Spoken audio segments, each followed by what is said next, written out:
noite. Queremos cumprimentar todos aqueles que nos veem e ouvem através desta plataforma. Aqui estamos mais uma vez para estudar a Palavra de Deus. Portanto, como sabem, este trimestre, portanto, o trimestriário é baseado no livro de Hebreus. Mas antes de entrarmos propriamente na lição, vamos fazer uma oração. Eu cumprimento o meu querido amigo e irmão Mário, a quem transmito um grande abraço. E vamos então dar-lhe a palavra que ele vai, portanto, fazer a oração introdutória. Muito bem. Boa noite também para todos. Nós vamos então orar ao Senhor e pedir a Deus para nos dar o espírito necessário para aprendermos e para recebermos a mensagem que pretendemos e que Deus pretende também para nós. Oremos. Ó Senhor, nosso Deus e nosso Pai, nesta hora de estudo, nestes momentos de estudo da Tua Palavra, pedimos que Tu nos assistas com o Teu Espírito Santo para abrir o nosso entendimento à influência do mesmo, para conseguirmos perceber a mensagem profunda que o apóstolo Paulo, através da carta de Hebreus, nos pretende transmitir. Dá-nos a Tua presença amiga, em nome e por amor de Jesus. Amém. Amém. A mensagem de Hebreus, não é? Portanto, é aquilo que nós temos estado a estudar este trimestre. A lição, portanto, que vamos estudar hoje é a lição número 12. Estamos quase a chegar, portanto, ao fim do trimestre. E que nos fala, portanto, exatamente sobre o livro de Hebreus, como referimos anteriormente, e começa exatamente aqui com o verso áureo, que diz: por isso, recebendo nós um reino inabalável, retenhamos a graça pela qual sirvamos a Deus de modo agradável, com reverência e santo temor. Este é o pensamento introdutório da lição, não é? O nosso verso áureo. Recebendo um reino inabalável. Muito bem. Nós, nesta lição, somos confrontados com... podemos dizer que esta lição é, de alguma maneira, o clímax da carta de Hebreus. É o clímax da mensagem. E nesta lição nós vamos perceber que Jesus é apresentado como um mediador do novo concerto, não é verdade? E vai haver, numa primeira abordagem, uma comparação entre, um contraste, se quisermos, entre o Sinai e entre Sião, que são dois montes importantes na história bíblica e que, de alguma maneira, também são símbolos de dois concertos, não é verdade? O concerto do Sinai, o antigo concerto, que foi dado, portanto, a Moisés e ao povo de Israel enquanto peregrinava no deserto, e o concerto novo, o novo concerto, cujo mediador é Jesus Cristo. Portanto, é neste confronto que nós entramos na lição de domingo, na primeira lição, e que nos diz que, mas tendo chegado ao Monte Sião e à cidade de Deus vivo, à Jerusalém celestial, a miríades de anjos, à universal assembleia dos primogénitos. Claro, portanto, aqui estamos a falar então de que o apóstolo Paulo diz ao povo, para quem escreve, que nós não chegamos àquele monte antigo, ao monte de Sinai, não é verdade? Ele diz até, com palavras muito, muito claras, que naquela altura, quando Deus se revelou, falamos de uma manifestação tremenda do poder de Deus e que...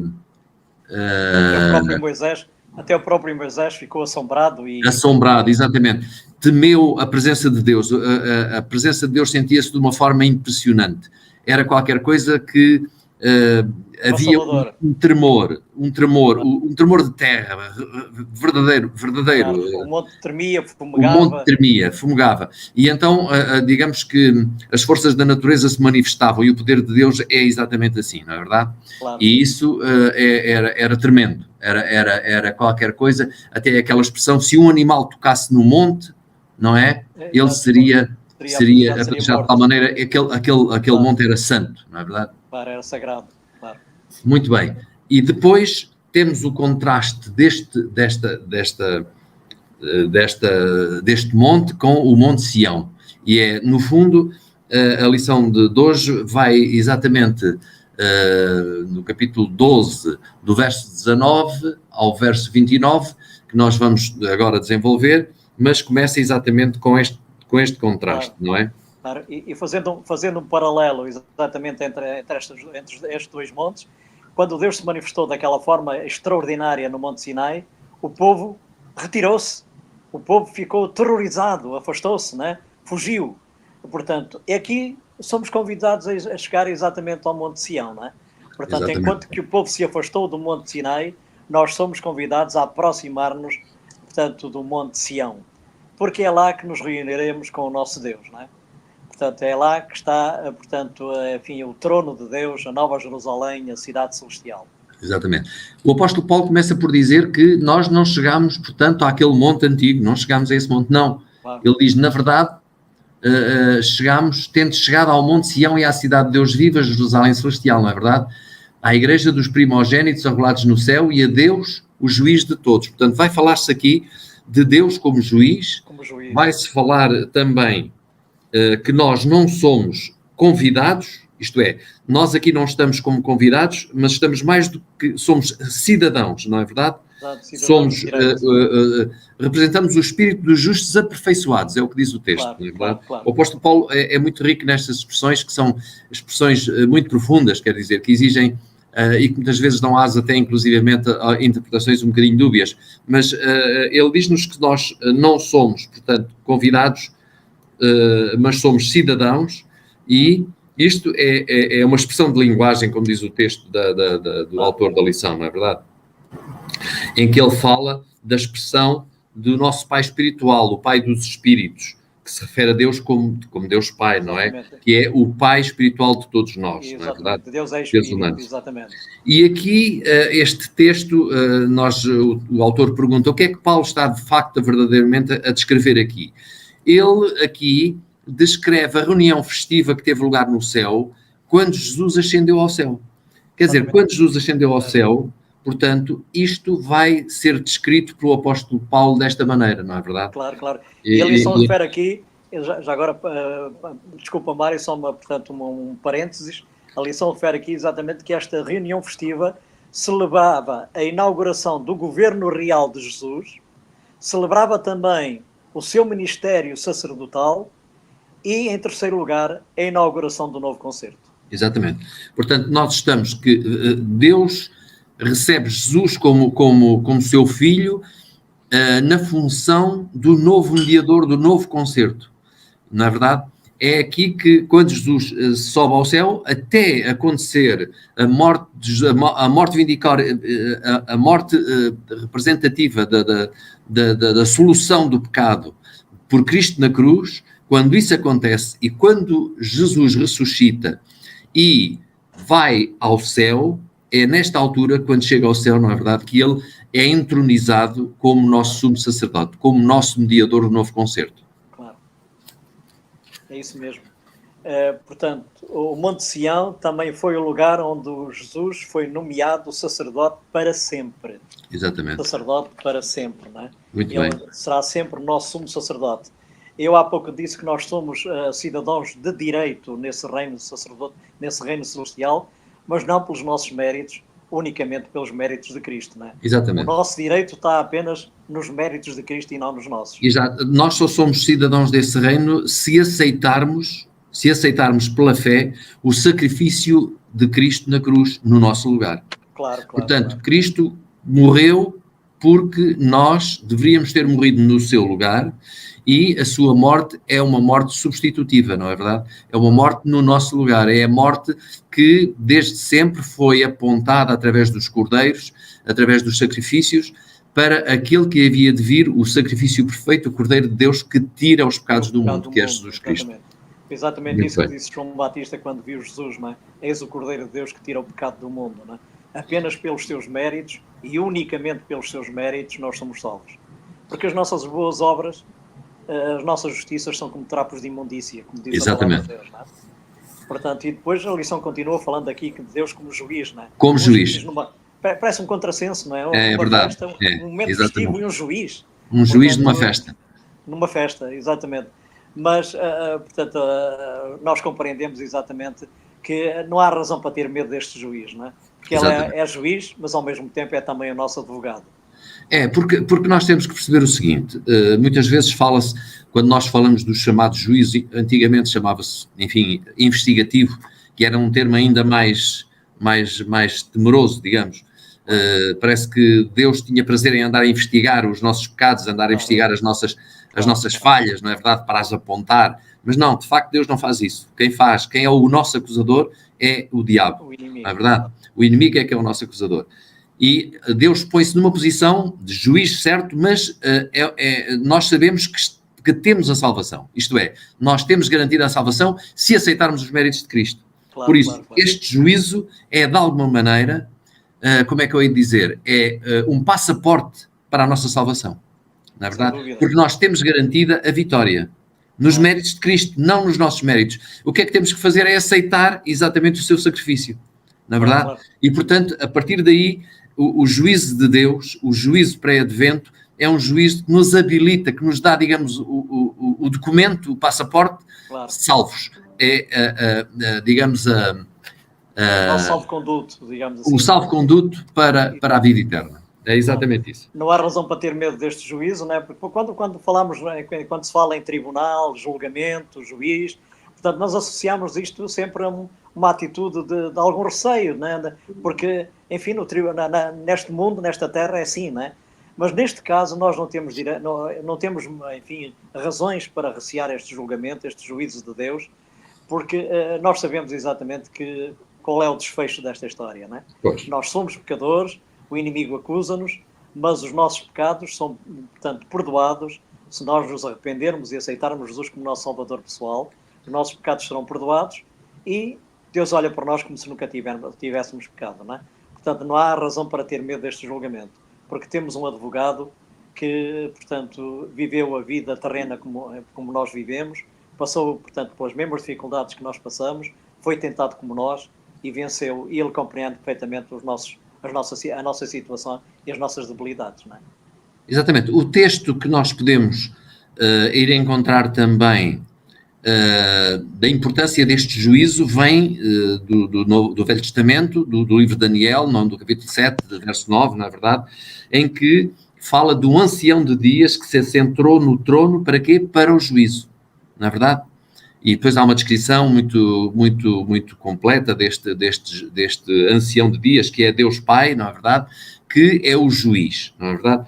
E, portanto, fala-se dos livros que são usados, não é verdade?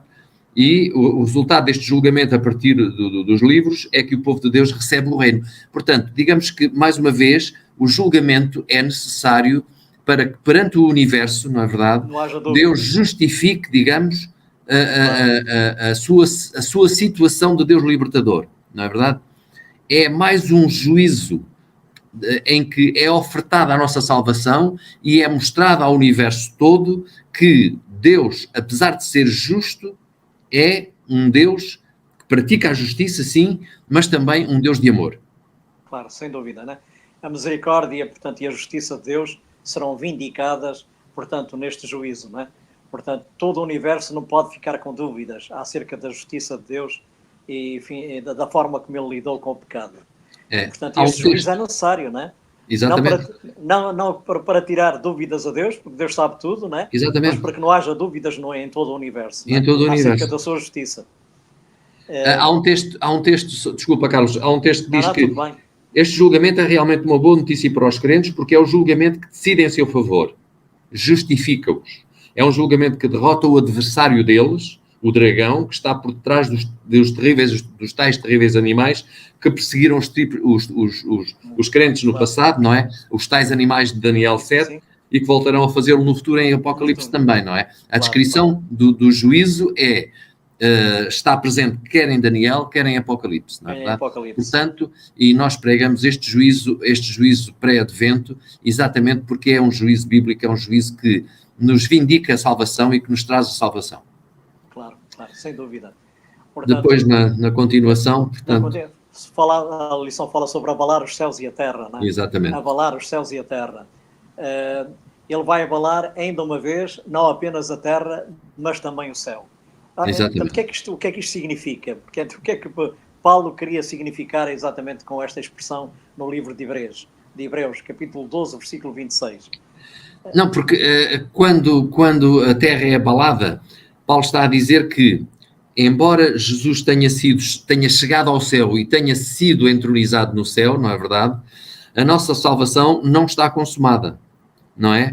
Porque temos o tal evento importante que precisa de acontecer. E esse evento é exatamente o juízo, não é verdade? Exatamente. E só depois desse juízo é que, muito em breve, farei tremer os céus e a terra. Claro. Não é verdade? Claro. Que é os textos que estão mesmo também no Velho Testamento, em Ageu, em Salmos, muitas vezes. Sim, O que é que isto quer dizer? Portanto, quando Deus se manifestava no Antigo Testamento para libertar o seu povo, não é? Como aconteceu com Débora e Baraque, não é verdade? O que é que acontecia? Havia um tremor, havia um abalar da terra, mas agora há mais do que isso. Não só há um abalar, digamos, da terra, mas também há os céus serão também abalados por esta glória de Deus, não é verdade? Não apenas a terra, mas também o céu, não é? Portanto, exatamente. Portanto, em Hebreus, portanto, o abalar do céu e da terra refere-se à destruição dos inimigos de Deus. Dos inimigos de Deus, exatamente. Também há essa implicação, digamos assim. Isto foi o que Deus prometeu na entronização de Jesus. Deus disse-lhe: assenta-te à minha destra até que ponha os teus inimigos por escabelo dos teus pés. Exatamente. É o texto de Hebreus que vai buscar o texto de Salmos, não é? Claro. Portanto, quando Jesus é entronizado, isto é, quando se senta à destra do trono de Deus, não é? Ele põe os seus inimigos por escabelos dos seus pés. O que é que isto quer dizer? Que isso vai acontecer no dia do Senhor. Isto vai acontecer quando o inimigo maior, o dragão, a serpente ou o diabo, forem de facto destruídos nessa altura. Não é verdade? Claro, exatamente. É isto que diz aqui. O abalo dos céus e da terra significa, portanto, a destruição dos poderes terrenos que perseguem o povo de Deus e, ainda mais importante, a destruição dos poderes do mal, Satanás e os seus anjos, que estão por detrás desses poderes terrenos e que os controlam. Exatamente. Portanto, é exatamente essa situação. Daí o abalar os céus e a terra. Não só a terra, como no Velho Testamento, mas agora céus, todas as potestades.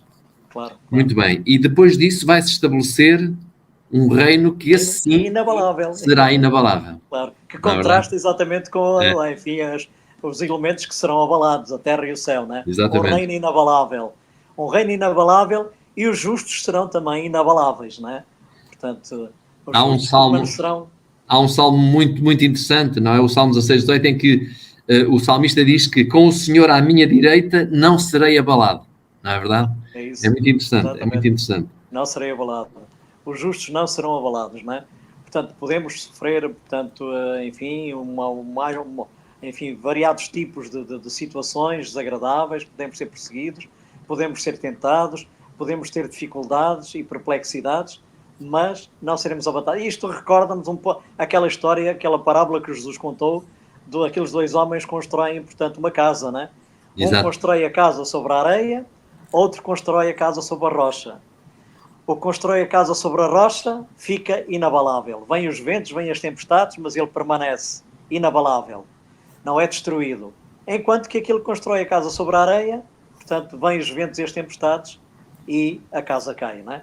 Portanto, isto evoca-nos exatamente esta parábola também, não é? E outras passagens da Bíblia. Nos referem exatamente que os justos serão inabaláveis. Há aqui uma chamada interessante sobre o verso 27 do capítulo 12, em que o abalar dos céus para muitos teólogos seria também a destruição destes, quer dos céus, quer da terra, não é? Mas a Bíblia é clara quando diz que Deus criará novos céus e nova terra. Não é verdade? Exatamente. Portanto, quando as potestades serão abaladas, nós sabemos que esta terra vai ser a terra dos salvos, não é? Vai ser aqui numa terra renovada, é verdade, uma terra recriada, se quisermos, mas é esta terra. Portanto, dizer que a terra desaparecerá para os céus, abalar os céus e a terra significar que eles serão abalados ou desaparecerão para sempre, não é verdade, não é verdade? Exatamente, não é isso que a Bíblia diz-nos que nós seremos ressuscitados, aqueles que já tiverem morrido, E, portanto, este abalo significa purificação e renovação da criação, e não a sua A eliminação. eliminação, claro. É isso Muito mesmo. bem. Um reino Portanto, inabalável. um reino inabalável. Este reino não passará. Tu, Senhor, no princípio fundaste a terra e os céus. São obra das tuas mãos. Eles perecerão, mas tu permanecerás. E todos eles, como roupa, envelhecerão. E como manto, os enrolarás. E como vestido, se mudarão. Mas tu és o mesmo e os teus anos não acabarão. Exatamente. Portanto, isto não destrói exatamente aquilo que referimos há pouco, não é? Portanto, não implica a destruição dos céus e da terra, como alguns pensam, não é? Portanto, a terra, Deus criará um novo céu e uma nova terra. Existe essa promessa na palavra de Deus, não é? Deus criará novos céus e nova terra. Portanto, portanto, essa terra nova, essa terra renovada, permanecerá para todo sempre, não é? E até, inclusive, a palavra de Deus nos dá a entender, como nós sabemos, que a Nova Jerusalém, passados 1000 anos, descerá sobre a terra e aqui passará a ser a capital do universo. Exatamente. Porque Deus morará com os homens aqui na terra, não é? Hebreus também nos diz no texto, no verso 7, que o sacerdócio, este sacerdócio de Jesus, Jesus como sacerdote, permanece para sempre. Portanto, e tal como acontece com a herança dos remidos, em Hebreus 10:34 também nos diz isso. Portanto, no juízo final, aqueles que se apegam a Cristo, aqueles que têm Cristo como seu escudo, não serão abalados. Não serão abalados. Isto é muito interessante. Claro. Portanto, os justos não serão abalados e o reino de Deus não será abalado, nem passará para outro reino, não é? E no verso 28 o texto também diz, já quase no términos deste estudo do texto do capítulo 18 até ao verso 29, não é? Diz-nos que, por isso, recebendo nós um reino inabalável, retenhamos a graça pelo qual sirvamos a Deus de modo agradável, com reverência e santo temor. Portanto, vemos que recebendo nós um reino inabalável. Inabalável. Sirvamos a Deus de forma agradável. É interessante esta expressão, não é? De É forma verdade. agradável, com reverência e justiça, não é? É isso que Deus pede de nós, não é? Portanto, pede que o amemos, que nos amemos uns aos outros também, não é? Este reino inabalável, de que o apóstolo Paulo fala, é exatamente uma referência ao versículo 18 do capítulo 7 de Daniel, em que os santos possuirão o reino para sempre. Os santos possuirão o reino para sempre, lá está o tal reino inabalável. O reino inabalável, é isso mesmo. Que não será destruído, nem passará a outro reino, não é? Portanto, isso evoca-nos, portanto, aquele sonho de Nabucodonosor, não é? Da estátua, não é? Portanto, a cabeça de ouro, o peito de prata, as pernas de ferro e por aí fora, até chegar aos pés de ferro misturado com barro, e que, entretanto, há uma pedra que é lançada sem mãos, portanto, uma intervenção não humana, né? Uma pedra que é lançada sem mãos, que se refere exatamente à segunda vinda de Cristo, que bate na estátua nos pés, a estátua desfaz-se, todos os reinos do mundo se desfazem, e aquela pedra que bateu nos pés da estátua se torna um grande monte que enche toda a terra. Exatamente. E que, enfim, será o reino de Deus para todo sempre, e que não passará a outro reino, né? Um reino inabalável. Ainda uma nota interessante do Apocalipse sobre este assunto, que nos diz o quê? Que diz que nós, os salvos, julgaremos com ele, com Cristo, os poderes do mal que nos perseguiram. Portanto, nós teremos uma ação também neste juízo, agora já não no juízo investigativo dos salvos, mas no juízo... 1000 anos, claro. Exatamente. E nesse período, nós julgaremos com Cristo aqueles que nos perseguiram, aqueles que...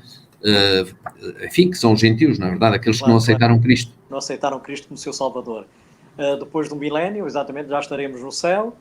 Deus nos dê, portanto, não temos, enfim, temos essa certeza que, portanto, em Cristo temos essa salvação, não pelos nossos méritos, como referimos anteriormente, mas pelos méritos de Cristo. Deus quer que todos nós lá estejamos, não é? E então, no milénio, depois do milénio, então nós julgaremos os ímpios que se perderam, para que não haja também dúvidas em todo o universo acerca da justiça de Deus. Exatamente. Acerca enfim, da decisão que Deus tomou em não os ter salvo, não é?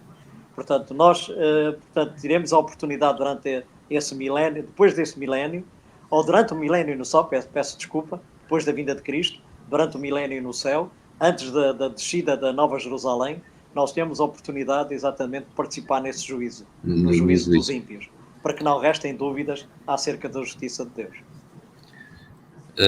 Depois, dito isto, nós chegamos, digamos, à parte final, não é verdade? E a lição de quinta-feira fala-nos do sermos, ou pede-nos para sermos agradecidos, não é verdade? Agradecidos exatamente por esta situação, não é? Porque se Cristo fez por nós tudo o que podia ter feito para nos dar uma vida eterna, para resolver este problema tremendo com o qual nós nascemos, que é o problema do pecado e o problema que nos condena inevitavelmente a morrer, não é verdade? Deus dá-nos a vida eterna se nós aceitarmos os seus méritos e se nós aceitarmos o seu sacrifício na cruz como nosso substituto, digamos. Claro. Então, por isso, não é? Portanto, já estamos herdando um reino inabalável. Então, o que é que devemos ser? Agradecidos. Agradecidos. A gratidão, portanto, mesmo nas relações humanas, a gratidão é importante, não é? É importante. Portanto, é agradável quando, enfim, alguém nos é agradecido de alguma coisa que possamos fazer ou dizer. Nós também devemos cultivar a gratidão. A gratidão é importantíssima nas relações humanas, mas, acima de tudo, a gratidão é muito importante no relacionamento com Deus, não é? Nós temos muito a agradecer a Deus. As bênçãos que Ele nos concede, as bênçãos terrenas, portanto, a segurança, a vida, portanto, o pão de cada dia, tantas bênçãos, a cada dia, a cada momento, não é? E, acima de tudo, esta salvação, esta maravilhosa salvação que Ele nos dá através do sacrifício de Jesus, não é? Portanto, Ele deu Jesus deixou o céu para nos salvar, não é? Exatamente. Portanto, nós devemos ser agradecidos. O apóstolo Paulo, assim, convida-nos a adorarmos Deus no santuário celestial, oferecendo sacrifícios de louvor, claro, de confissão, de agradecimento e de boas obras, que é o verdadeiro culto que lhe agrada, não é? Claro. Nós vemos em variadas passagens do Velho Testamento que Deus não se agradava dos sacrifícios dos animais. Não era isso que verdadeiramente agradava a Deus. Deus o verdadeiro sacrifício, o verdadeiro jejum, como dizia Isaías, não é? É que visites os órfãos e as viúvas, que faças, no fundo, que pratiques as boas obras, claro, não é? E isso continua a ser um apanágio do cristão. Devemos ser agradecidos a Deus e como maneira de o adorarmos é praticarmos, amarmos o nosso próximo e praticarmos para com o nosso próximo boas obras. É evidente que nós sabemos que sozinhos não conseguimos fazer, não é? É pelo poder de Deus que nós praticamos as boas obras, porque é Deus que opera em nós o querer e o efetuar. Portanto, mas Deus, é da vontade de Deus que assim façamos. Não é? É da vontade de Deus. E há sempre aqui aquele aspecto... Cristo. Diz isto. Há sempre aquele aspecto de que, e tal, vocês tentam fazer boas obras para vos salvar, para que Deus vos salve. Não, não é essa a questão. É ao contrário. Nós amamos a Deus e por isso fazemos boas obras. Claro, não fazemos boas obras para estarmos juntos a Deus, que as nossas obras são trapos de imundície, também como dizia o apóstolo Paulo. Portanto, não é a questão das obras, é que, amando a Deus e vendo o tão grande sacrifício que Ele fez por nós para nos dar a vida eterna, nós sentimos-nos, digamos, motivados a dar aos outros esta mesma esperança e a ajudá-los nas suas verdadeiras necessidades, não é? Claro, é isso mesmo. Portanto, isso significa fazer o bem, como diz aqui, fazer o bem, partilhar o que temos, portanto, mostrar amor fraternal, enfim, sermos hospitaleiros, enfim, manifestar todas aquelas virtudes que são frutos do Espírito, não é? Exatamente. Não das nossas dos nossos próprios méritos, mas é o Espírito vivendo em nós que nos faz praticar exatamente estas obras de justiça, de amor e de misericórdia, não é? É isto que agrada a Deus. E como eu referiste há pouco, e no passado isso acontecia, enfim, os israelitas caíram neste erro, né? Portanto, pensavam que Deus se deleitava no inumerável sacrifício de animais, mas não era isto que Deus queria, né? Exatamente. O sacrifício de animais tinha um símbolo, tinha um significado. Era apenas... Apontavam para o sacrifício de Cristo, né? Para no a morte fundo, de Cristo na cruz. Era para avivar a memória do homem, não é verdade? Exatamente. De que seria necessário um sacrifício perfeito. Claro. E que esse sacrifício, o animal que morria simbolizava o sacrifício que havia de vir, aquele sacrifício perfeito, o tal Cordeiro de Deus que viria tirar o pecado do mundo, como disse João Batista. Claro. Pois bem, nós estamos a terminar o nosso tempo. Esta lição, como dissemos, ela mostra-nos, e de alguma maneira o âmago do livro de Hebreus, em que nós vemos Jesus como um mediador no novo concerto e em que nós fazemos o contraste entre o concerto do Monte Sinai e o concerto e o novo concerto do Monte Sião, não é verdade? Vimos isso, vimos também da importância do reino inabalável que um dia será estabelecido para todo o sempre e que é o sacrifício de Jesus como nosso mediador que nos torna possível aceder a esse reino. Pois bem, nós agora iríamos terminar o nosso estudo. Eu pedi ao Carlos para fazer uma oração final e dizer alguma palavra mais de despedida também. Ok. Portanto, um grande abraço então para ti, Mário, um grande abraço para todos, portanto, continuação de uma boa semana e vamos então despedir-nos com uma oração. Senhor nosso Deus e Pai, em primeiro lugar queremos-te agradecer por esta maravilhosa salvação que tu nos dás através de Jesus. Senhor, ajuda-nos a tentarmos cada dia, cada momento nesta maravilhosa salvação, a não nos desviarmos de ti, a mantermos fiéis e firmes até ao fim, para que tu, Senhor, nos possas conceder esta bênção. Vem abençoar, Senhor, o Mário e a sua família, vem abençoar todos aqueles que nos veem e ouvem através desta plataforma, ser com todos e com suas respectivas famílias. Dá-nos a tua paz, Senhor, abençoa-nos, guarda-nos. É o que te peço e agradeço, em nome dos méritos de Jesus. Amém. Amém. Então, muito boa noite a todos. Boa noite. Adeus, Carlos. Foi um prazer estar contigo a estudar a palavra de Deus. Um grande abraço, boa noite, até amanhã. Adeus.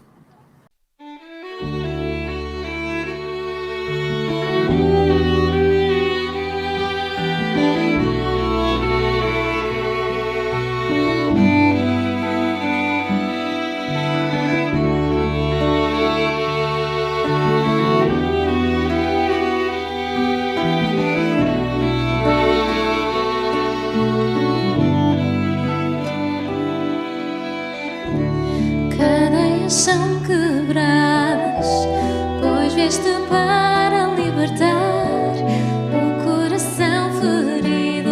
Pode em ti a cura encontrar, e para o abandonado tu construíste um novo lar.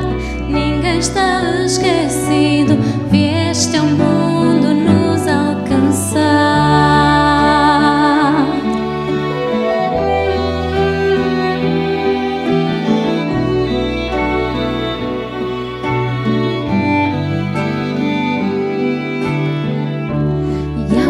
Está caído, tu o recebes com amor, pois é o próprio